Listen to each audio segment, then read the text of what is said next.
Feliz sábado para todos. É um prazer estar aqui na igreja de Richmond. Quero agradecer ao pastor Samuel pelo convite. Quero parabenizar a igreja pelo belo lugar, pela bela música e também pelo belo ambiente que vocês têm aí fora. É um ambiente que certamente convida vocês a terem uma excelente qualidade de vida.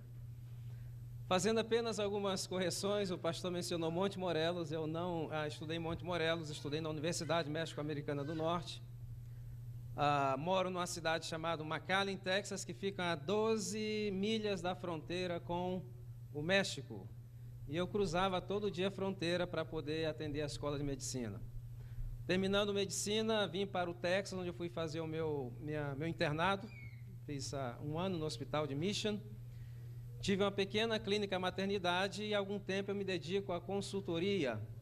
Estou trabalhando principalmente, no Texas trabalhei junto com a Secretaria de Educação, num programa para reduzir a obesidade das crianças em idades escolares. Não sei se vocês sabem, o Texas é o estado mais pesado da União e a obesidade, principalmente entre crianças de idade escolar, é uma epidemia. Eu vim de Connecticut essa noite.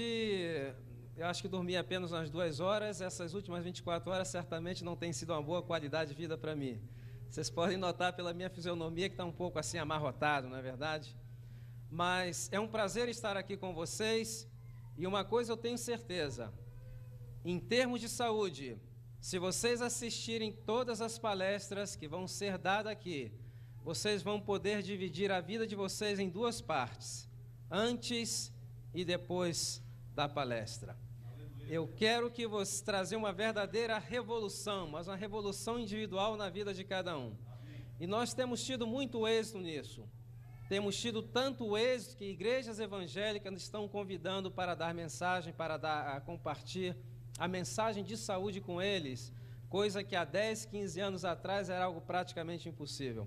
Eu lembro que na região de Boston, ano passado, um pastor batista me entregou todo domingo. Não tiveram escola dominical, não tiveram nada, só tiveram saúde. Foram 3 horas. E quando eu terminei a palestra, o pastor se levantou, tomou o microfone e falou: irmãos, agora vamos nos ajoelhar e agradecer a Deus por essa revelação.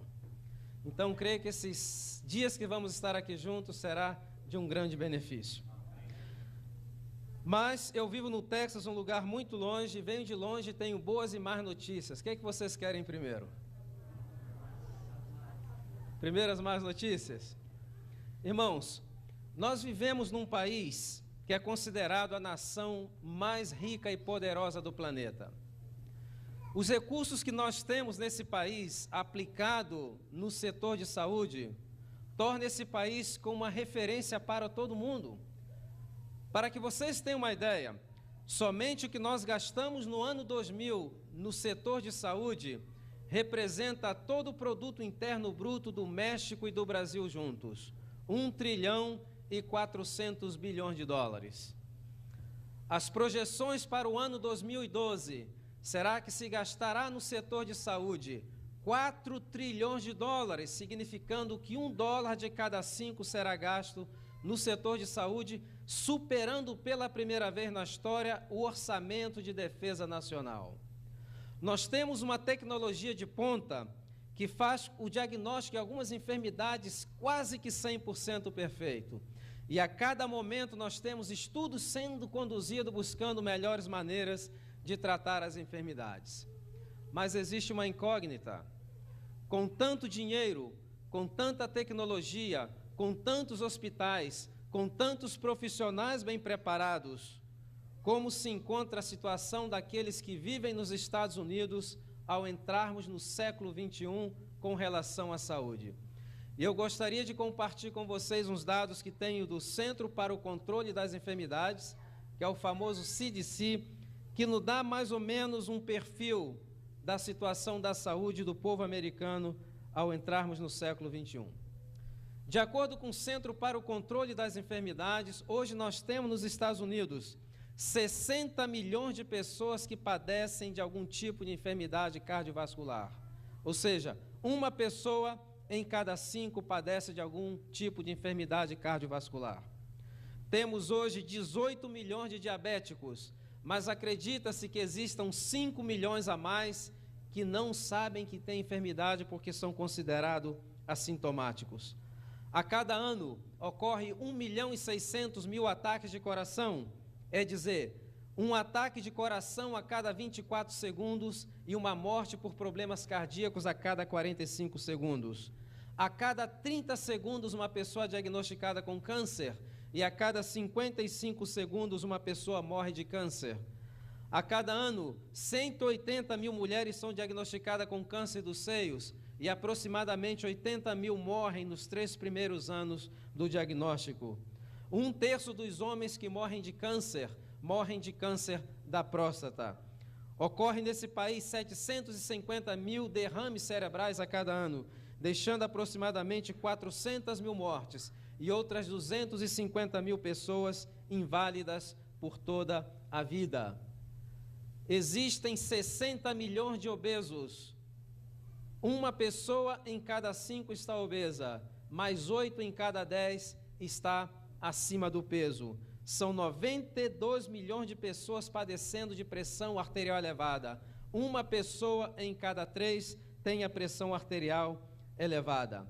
Mas o que é mais assustador, de acordo com o Centro para o Controle das Enfermidades, as projeções feitas há 20 anos diziam o seguinte, que se os jovens e os adolescentes não mudassem a maneira como estavam se alimentando, 6 de cada 10 seriam diabéticos e teriam problemas cardíacos antes dos 40 anos de idade.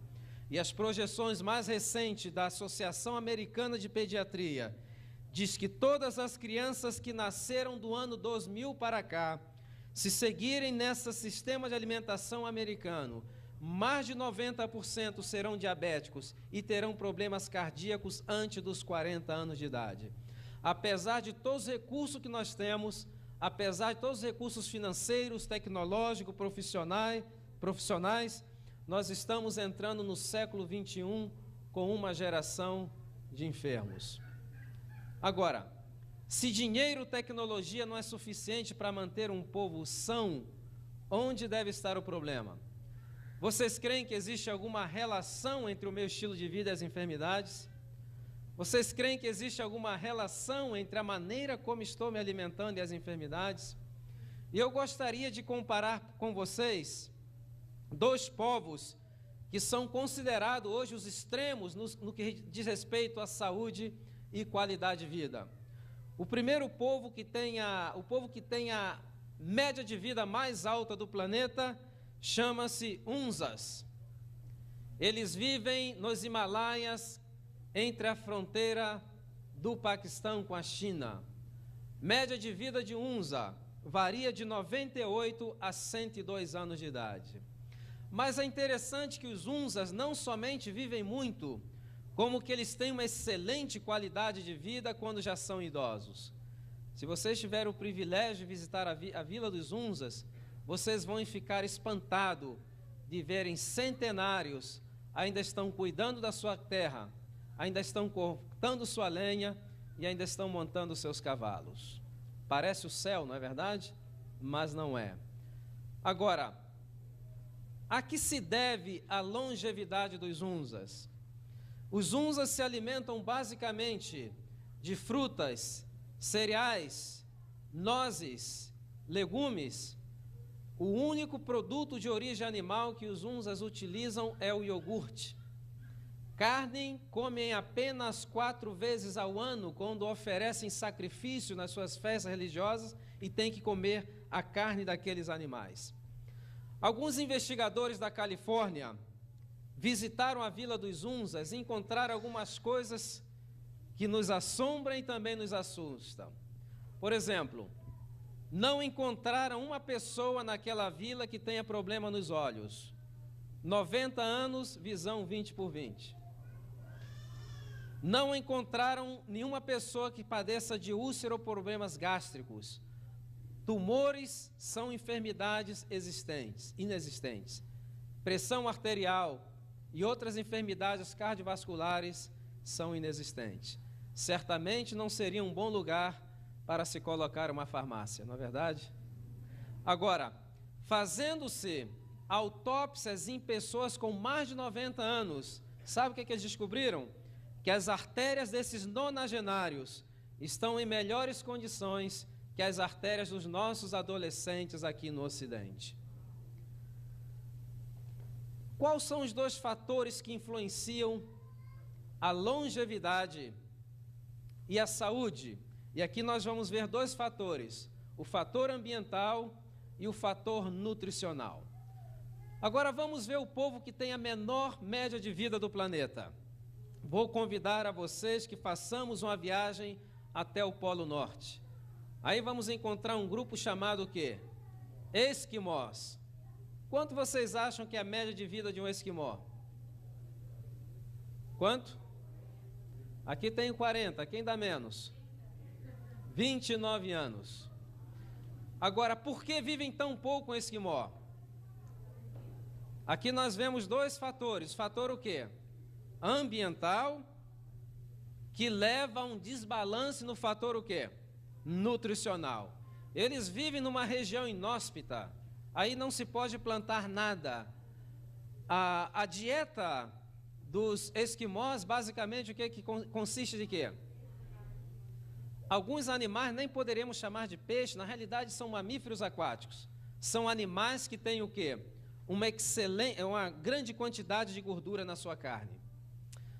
Agora é interessante que os esquimós, quando são adolescentes, parecem ter uma energia tremenda. Mas quando chegam aos 24, 25 anos de idade, começam a apresentar sinais de velhice precoce. E por que parecem ter tanta energia? Porque um dos efeitos do excesso de produtos animais, principalmente de gordura no nosso organismo, é que é o quê? É um estimulante do sistema nervoso central. Agora,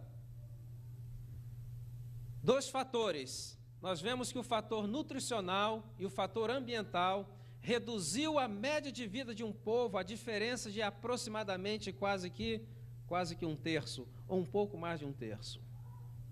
Se nós quisermos buscar mais informações a respeito da relação entre longevidade e dieta alimentar, nós temos que voltar aonde? Voltar no Éden. E temos que buscar aonde? Na Bíblia. A Bíblia traz informações importantíssimas, não vamos ter tempo de decorrer em todos os textos, gostaria apenas de ler os principais, no que diz respeito à relação entre a longevidade e a nossa saúde. Aliás, eu sempre digo que a Bíblia é um manual, é o nosso manual. Agora, manual é um problema de cultura. Por exemplo, o japonês, ele antes de comprar um aparelho eletrônico, sabe o que ele faz? Ele pede para ler o manual. O americano, ele compra o aparelho para ler o manual. E nós brasileiros queimamos o aparelho, depois vamos buscar onde é que deixamos o manual.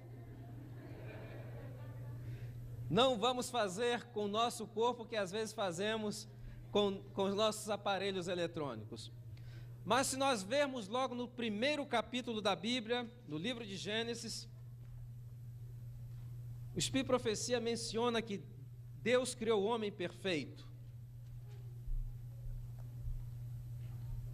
Perfeito foi criado nossos primeiros pais. Qual era a altura de Adão? 4 metros de altura. Uma pessoa com 4 metros de altura deveria pesar aproximadamente quanto? Quantos vocês acham que pesava Adão? Quanto? Tenho 400 aqui, quem dá mais? Pounds? Quem dá mais? Olha que engana, porque quando a pessoa está crescendo, o seu crescimento é aritmético, mas no seu peso não segue a progressão aritmética. O Centro para o Estudo do Criacionismo lançaram no computador e chegaram com a assombrosa quantia de 1 tonelada. Estamos falando de um gigante de 4 metros de altura, pesando aproximadamente 1 tonelada. 12 pés ou aproximadamente 2.000 libras. E quando eu imagino o tamanho de Adão e que me olho no espelho, que eu realmente sinto como o pecado nos tem aplastado, não é verdade? Agora, para alimentar esse gigante, qual foi a dieta que Deus deu para nossos primeiros pais? Vamos abrir a Bíblia no livro de Gênesis, no capítulo 1. Vamos ler o versículo 29. Aí está a dieta original que Deus deixou para nós. E diz o texto: e disse Deus, eis que vos tenho dado todas as plantas em que dá semente sobre toda a terra, vos será por alimento, e todas as árvores em que há fruto e que dá semente, também serão por alimento. O que está faltando nessa dieta? O que está faltando aí? Não está faltando absolutamente nada. Essa dieta tinha todos os nutrientes para alimentar aquele gigante de 4 metros e 1 tonelada, e certamente tem também todos os nutrientes para alimentarmos a nós com uma estatura muito menor. E aos animais, o que foi dado aos animais? Deus deixou uma dieta especial para os animais? Vamos ler o versículo 30, aí está. E a todos os animais da terra, e a todas as aves do céu, a todos que se arrastam sobre a terra, e quem tem fôlego de vida, todas as ervas serão por alimento. Pergunta: o que está faltando na dieta dos animais? Não está faltando absolutamente nada. Dentro daquele contexto de um mundo sem pecado, esses alimentos seriam suficientes para manter os animais em boa saúde. Agora, o que nós vemos aqui? Quando nós vemos pela televisão, por exemplo, um leão destroçando uma corça, o que nós estamos vendo o que é? É consequência do pecado. No plano original de Deus, logo no primeiro capítulo, ele deixa muito bem claro que nunca foi o seu plano que um ser vivo servisse de quê? De alimento para outro ser vivo. Já no princípio, até os animais deveriam ser o quê? Vegetarianos. E eu gosto de dar ênfase nessa parte, porque tem pessoas que dizem, não, é porque os carnívoros têm intestino assim, que tem o dente assado. Não, aqui está bem estabelecido que já no princípio, nenhum ser vivo deveria utilizar outro ser vivo, flesh, como alimento. Agora, vivemos num mundo de pecado, mas o profeta Isaías, quando ele tem a visão da nova terra, uma das coisas que ele diz na sua visão, ele diz o seguinte, que na nova terra, o leão comerá o quê? Palha com quem? Com um boi. O que o profeta está vendo? Que na nova terra, todas as coisas serão restauradas de acordo com o plano original de Deus. Agora, quando o homem pecou, primeira providência que Deus tomou, vocês sabem qual foi? Mudou a dieta. Foi a primeira providência. Além desses alimentos que nós vemos aqui mencionados em Gênesis capítulo 1, versículo 29, nossos primeiros pais tinham acesso a um outro alimento. Que alimento era esse? Era o fruto da árvore da vida. Quando o homem pecou, qual foi a primeira providência que Deus tomou? Cortou o acesso do homem à árvore, ao fruto da árvore da vida, para que ele não continuasse comendo e se tornasse um pecador eterno. Mas quando Deus cortou o acesso ao fruto da árvore da vida, ele acrescentou outro alimento na sua dieta. Vamos ver aí o que foi acrescentado em Gênesis no capítulo 3, versículo 17 e 18. Aqui está falando das consequências do pecado. E diz o seguinte: e ao homem declarou, visto que você deu ouvidos à voz da sua mulher e comeu do fruto da árvore que ordenei dizendo, não comesse dela, maldita é a terra por sua causa. Em dor e sofrimento trabalharás dela todos os dias da sua vida, ela lhe dará espinhos e ervas daninhas, e assim como os animais comerás as ervas do campo. Pergunta: por que Deus permitiu ao homem comer a erva do campo somente depois do pecado e não antes do pecado? Ajudar na digestão. Hã? Exatamente. Deus é misericordioso. Ele já sabia que o ser humano, ao transgredir as leis de saúde, ia começar a conhecer alguma coisa chamada enfermidades. E Deus sabia que nas ervas do campo haveriam propriedades para amenizar o seu sofrimento. Hoje os grandes laboratórios sabem disso. Mais de 70% dos fármacos, da onde vem? Das ervas do campo. A única diferença é que não se pode pegar uma fórmula da natureza e ter o direito de comercializar. Eles têm que fazer algumas modificações, e são essas modificações que trazem os famosos efeitos colaterais. Então aqui nós já vemos a misericórdia de Deus. E se nós decorrermos aqui pelo livro de Gênesis, vamos encontrar algumas coisas interessantes. Por exemplo, nos primeiros capítulos de Gênesis, nós não encontramos nenhum óbito que diga que alguém morreu porque estava doente. O que diz os óbitos dos primeiros capítulos de Gênesis? E morreu fulano com 600 anos, seus olhos nunca se escureceram, cheio de vigor, e o quê? E farto em anos.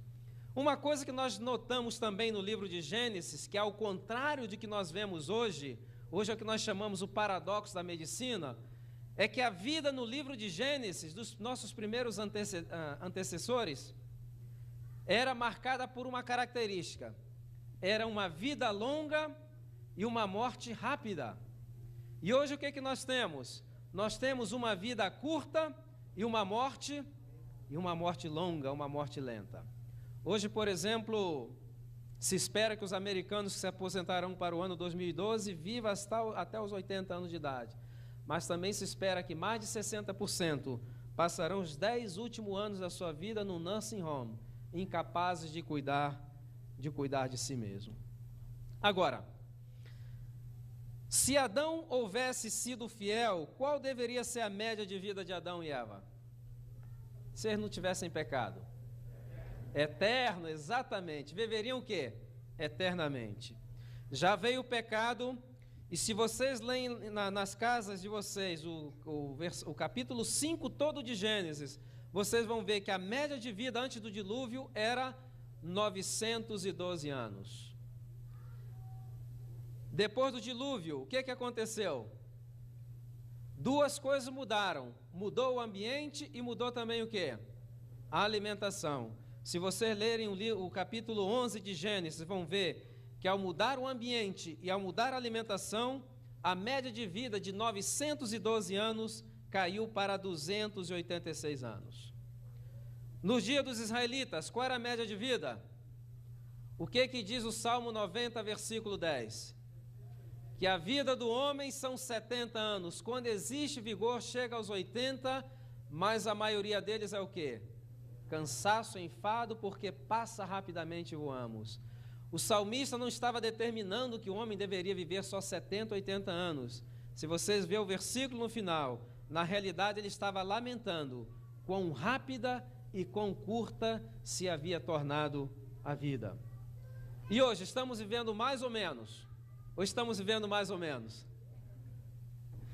De acordo com a Organização Mundial da Saúde, o nosso mundo tem 6 bilhões de habitantes.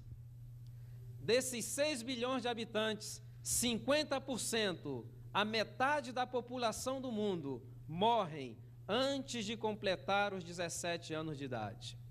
Apenas uma pessoa em cada 60 chega aos 65 anos de idade e apenas uma pessoa em cada 500 chega aos 80 anos de idade. Estamos vivendo cada vez menos e com uma qualidade de vida o quê? Qualidade de vida miserável.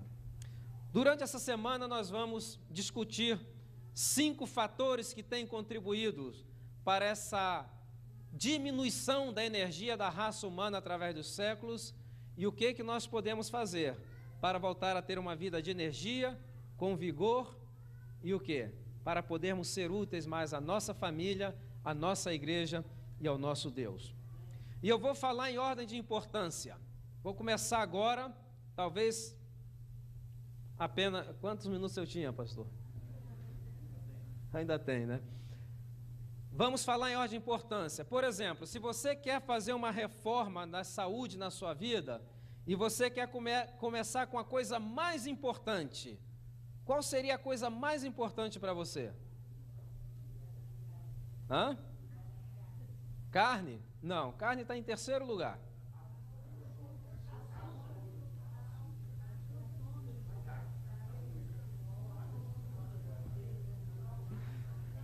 Coisa mais importante que nós deveríamos fazer e que vocês devem fazer seria, isso é urgente, isso é para ontem, reduzir a quantidade de alimento que você está ingerindo.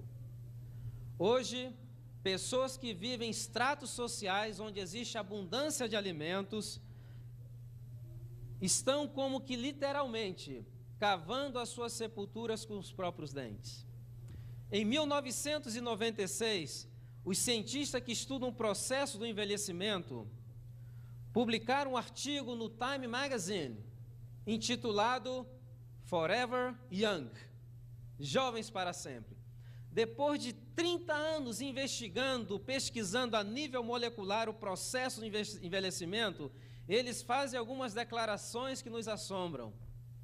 E algumas dessas declarações em perfeita harmonia com o Espírito de Profecia. Diz eles o seguinte, que o mundo hoje está dividido em dois grupos. Existe um grupo que está morrendo porque não tem acesso ao alimento. E existe outro que está literalmente cavando a sua sepultura com seus próprios dentes. E eles mostram e provam a nível molecular por que o comer em excesso envelhece a pessoa precocemente e encurta a vida. Eles explicam isso de uma maneira bem clássica. E eu vou tentar fazer uma ilustração. O Espírito de Profecia diz que comer em excesso cansa mais do que trabalhar em excesso. Conselho sobre regime alimentar. Já repararam que nunca se comeu tanto e nunca se viu tantas pessoas tão cansadas? Por quê? Porque quando comemos em excesso, todo o nosso processo digestivo controlado pelo cérebro começa a drenar do nosso corpo aquilo que é conhecido como energia vital. E hoje, as pessoas comem mais do que devem, e dizem os cientistas, os gerontólogos, se nós reduzirmos em 30% a ingestão de calorias vazias, nós poderíamos aumentar em 40% a nossa expectativa de vida. E eles vão mais longe, diz que não somente poderíamos viver muito mais, mas poderíamos viver com uma excelente qualidade de vida. Vamos supor que vivamos 70 anos. Cortamos em 30% as calorias vazias. À tarde eu vou mencionar quais são as calorias vazias. Quanto poderemos viver? 4 vezes 7, 28, mais 70, 98 anos de idade. Mais ou menos com a média de vida dos unzas. Agora, por que envelhece? Vamos supor que você tenha o seu de jejum às 8 horas da manhã. Esse alimento, ele chega ao estômago e aí ele tem que permanecer quanto tempo? Mais ou menos 2 horas, porque é o estômago que se faz a digestão das proteínas. Só que entre o estômago e o duodeno existe uma válvula, um esfíncter conhecido como piloro. E hoje tem uma bactéria aí provocando um verdadeiro disarray nesse esfíncter. E por que ele fica fechado durante a digestão das proteínas? Porque o estômago produz o quê? Ácido. E é um ácido tão forte, se você colocar o dedo, ele queima. E como é que ele não queima? Por que ele não queima o próprio estômago?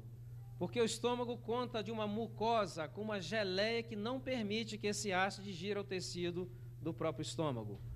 Quando uma pessoa tem um problema de gastrite, que aquela mucosa começa a se desfazer, o que acontece? O suco gástrico, o ácido clorídrico começa a digerir o quê? O próprio tecido do estômago, é um processo de autodigestão. O duodeno não tem essa proteção, então o esfíncter tem que estar fechado, porque se passa ácido clorídrico para o duodeno, o que vai acontecer? Úlcera gastroduodenal. Então, 2 horas, você comeu às 8 da manhã. Às 10 da manhã, o cérebro manda uma mensagem para o pilouro para que ele pudesse o quê? Possa relaxar. Mas você talvez comeu muito rápido de manhã, passa num posto de gasolina enquanto está enchendo o tanque, olha lá assim, vê um sanduíche, ou um burrito, alguma coisa assim, e vou completar o café da manhã, o meu de jejum. No momento que você morde aquele sanduíche, o que acontece com o pilouro? Ele volta a contrair. Quanto tempo agora para o sanduíche? 2 horas. Meio-dia, o cérebro manda uma mensagem novamente para o pilouro. Só que o pilouro grita, não, agora estou vendo muito barulho lá de cima. E vem coisa pesada, é horário de quê? Horário do almoço. Quanto tempo do almoço agora no estômago? Hã? E eu pergunto, onde é que está o seu de jejum? Hã? Estômago. E o que aconteceu com ele? Fermentou. Produziu o quê? Álcool. Esse alimento já não é mais o quê? Um alimento é o quê? Um veneno. E quando ele seguir o seu trajeto, ele vai provocar o quê? Gases, dores de cabeça, distensão abdominal, colites, gastrites, diverticulites, todas as ites da gastroenterologia, na realidade, a maneira como nós não estamos sabendo cuidar do nosso organismo. E muitas pessoas seguem assim, às 4 da tarde, às 6 da tarde, e às vezes chegam em casa às 8 da noite, preparam aquele lauto jantar, sentam-se, respiram fundo assim de frente para a vítima, e o que é que dizem? Agora sim eu vou comer porque quase não tive tempo de comer durante o dia. Passou o dia todo comendo. E aqui vem as primeiras implicações. Às 10h30 da noite, nosso cérebro deveria estar começando a produzir alguns hormônios. Entre esses hormônios se encontra a melatonina. O que é que faz a melatonina? A melatonina é o hormônio mestre que desencadeia a produção de vários outros hormônios que vai fazer a recuperação do cansaço do dia anterior. E esse hormônio só é produzido entre 10h30 até 1h30 da manhã. Mas chega meia-noite, o que o estômago está fazendo? Está batalhando com aquele frango, não é verdade? Ele não tem como produzir. E quando termina o processo digestivo, meia-noite, meia-noite e meia, a quantidade de melatonina que se produzirá será uma quantidade o quê? Muito pequena. E a pessoa, no outro dia, quando se levanta, apesar de ter estado na cama por mais de 10 horas, quando se levanta, está pior do que quando deitou. Por quê? Porque seu organismo não está descansando. Está trabalhando 24 horas ao dia, 7 dias na semana. Aí o que acontece? A pessoa chega aos 35 anos de idade, vai no médico fazer um exame de sangue. Vem o resultado, o médico diz o seguinte, olha, eu tenho uma má notícia para você. O seu pâncreas só está trabalhando part-time. O que quer dizer isso? Você agora tem diabetes mellitus tipo 2. O pâncreas ainda produz alguma insulina, mas não suficiente para atender as demandas do seu organismo. Você agora precisa de quê? De algum hipoglicemiante oral. Mas a pessoa muda o estilo de vida? O que mudou no estilo de vida dela agora? Somente acrescentou um comprimido. Passam mais de 10 anos. E a pessoa volta no médico, o médico diz, eu tenho uma outra má notícia, seu pâncreas já se aposentou. O que quer dizer? Você agora tem diabetes mellitus tipo 1. Seu pâncreas já não produz nenhuma insulina, você agora depende de quê? De insulina injetável. Por que eu estou mencionando 35 a 45 anos? Não é por acaso. É que hoje, mais de 82% dos novos casos de diabetes estão pegando pessoas entre as idades de 35 a 45 anos. Estão pegando pessoas em idades cada vez mais o quê? Cada vez mais jovens. Então, se nós queremos começar uma reforma na nossa saúde, primeira coisa que deveríamos fazer o que é? Reduzir a quantidade de alimentos, principalmente o quê? Das calorias vazias. O Espírito Profecia menciona que pouquíssimas são as pessoas que necessitam de uma terceira refeição. Terceira entre 3 representa quantos por cento mais ou menos? 30%. Então, há mais de 130 anos atrás, sem os conhecimentos que nós temos hoje, Deus já revelou à igreja, através da sua profeta, que reduzir a ingestão de calorias vazias é o primeiro passo para recuperar a saúde. Que intervalo eu deveria dar entre os alimentos? Quantas horas? Meia hora? Pelo menos 5 horas. Mas as pessoas perguntam, mas eu não aguento ficar 5 horas. Eu tenho fome. E hoje não, provavelmente amanhã à noite, eu vou falar por que as pessoas comem muito e como comer pouco sem sentir fome e se sentir com energia. Amanhã à noite, domingo. Então, o que eu posso fazer? Reduzir o consumo de calorias vazias. E eu creio que poderíamos começar hoje com jejum, não é verdade, pastor? Já são 20 para 1, que tal se a gente se estender aqui até as 5 da tarde? Ou vocês querem se despedir hoje primeiro? Muito bom. Vamos hoje à tarde seguir com os outros passos, logo depois do programa das mães. E depois também, durante a semana, eu queria dar uma parte especialmente para as mães, que está relacionado com a saúde das crianças e também economia doméstica. Como posso comer bem, me sentir energético e economizar? Para concluir essa manhã, vamos abrir nossas Bíblias no livro de Cantares, bem rápido, porque eu sei que de tanto falar em comida, vocês já estão com fome. Livro de Cantares, no capítulo 2.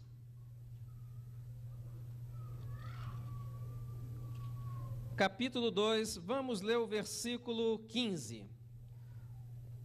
O texto diz o seguinte: apanhai-me as raposas, as rapozinhas que estragam a vinha, porque as nossas vinhas estão em flor. O que Deus está dizendo para a sua igreja através desse texto? Para nós compreendermos esse texto, temos que compreender que o povo de Israel era um povo agrícola. E entre os produtos que plantavam estava o quê? A uva. E quando os vinicultores plantavam suas vinhas, eles tinham cuidado de colocar ao redor da vinha o quê? Cerca. E eles colocavam os paus da vinha, da cerca, mais próximo possível um do outro. As raposas grandes não conseguiam entrar, mas as raposinhas pequenas, espremendo-se entre as varas da cerca, entrava uma, entrava duas, entrava 15, entrava 20. Mas espera aí, raposa não come uva ou come? Não, raposa não comia uva. Sabe por que as raposinhas entravam na vinha? Porque não existia lugar melhor para as raposinhas brincar do que dentro da vinha. E elas começavam a brincar, e a vinha em flor, e começavam a saltar, resvalavam-se nas ramas do vinhedo. E quando o vinicultor vinha pela manhã, que olhava as flores, onde é que estavam? Pelo chão. Ele colocava a mão na cabeça, já sabia que essa colheita havia sido o quê? Arruinada. O que Deus está tentando dizer para nós hoje, irmãos, é que nós como igreja, já sabemos lidar com as raposas grandes, mas nós perdemos a habilidade de lidar com as raposas pequenas, e são as raposinhas que estão estragando a vinha da saúde dos nossos filhos, da nossa família e da nossa igreja. Eu vou citar 2 exemplos. Primeiro, se uma pessoa nos oferece café, o que nós dizemos? Eu não tomo, supostamente deveríamos dizer, né? Não dizer obrigado. O que eu deveria dizer? Olha, eu não tomo café porque a cafeína, ela é um estimulante do sistema nervoso central, ela aumenta a frequência cardíaca, ela irrita a mucosa do estômago e do intestino. Os estudos mais recentes indicam a relação entre consumo de cafeína e câncer de pâncreas. Só que depois de nós darmos um estudo bíblico, nós comemoramos com uma Coca-Cola desse tamanho, que tem muito mais cafeína que o café. Só que o café é uma raposa o quê? Grande. E a Coca-Cola o que é? Uma raposinha. Nós já sabemos lidar com as raposas grandes, mas perdemos a habilidade de lidar com as raposinhas, e são as raposinhas que estão tirando a nossa saúde, a nossa energia. Se nos oferece cigarro, o que é que nós falamos? Puxa, você quer receber um curso como deixar de fumar em 5 dias, em 30 minutos? Ofereça um cigarro a um adventista, não é verdade? Ele vai falar dos perigos do cigarro para os pulmões, para a boca, para os rins, para o estômago. Só que quando chega agora o verão, todo mundo gosta de ir para o fundo assim do quintal, preparar aquele churrascozinho, não é verdade? Só que aquele churrasco de carne gorda, quando a temperatura aquece, ela cai e entra em contato com a brasa. Quando ela cai, ela faz até um ruído característico. Como é que é esse ruído? O couro aqui do churrasquinho está bem afinado. O que acontece com esse ruído? Esse ruído é que a gordura se desfez em vários subprodutos. Entre esses produtos está o benzopireno. 1 libra de carne gorda pode produzir o equivalente a 5 miligramas de benzopireno, a mesma quantidade de benzopirenos produzido por 300 cigarros. A única diferença é que não desenvolvemos câncer dos pulmões, mas aumentamos o nosso risco de desenvolver câncer do intestino. Mas o cigarro é uma raposa o quê? Grande. E o churrasquinho é o quê? Uma raposinha. E o que a Bíblia está dizendo para nós essa manhã? Caçai as raposinhas, porque elas estão o quê? Destruindo a nossa vinha. Está destruindo a vinha dos nossos filhos, da nossa família e da nossa igreja. Irmãos, hoje vamos oficialmente abrir a temporada de caça às raposinhas, para que nós possamos realmente viver a vida de uma maneira saudável, para que Deus possa cumprir na nossa vida tudo que Ele pretende, e possamos realmente ser um exemplo para o mundo. Lembrem-se das promessas da Bíblia, que se nós obedecermos os mandamentos de Deus e os seus preceitos, os outros povos olharão para nós e que dirão: veja que povo belo e formoso, nenhuma enfermidade chega à sua casa, e o Senhor certamente está com eles.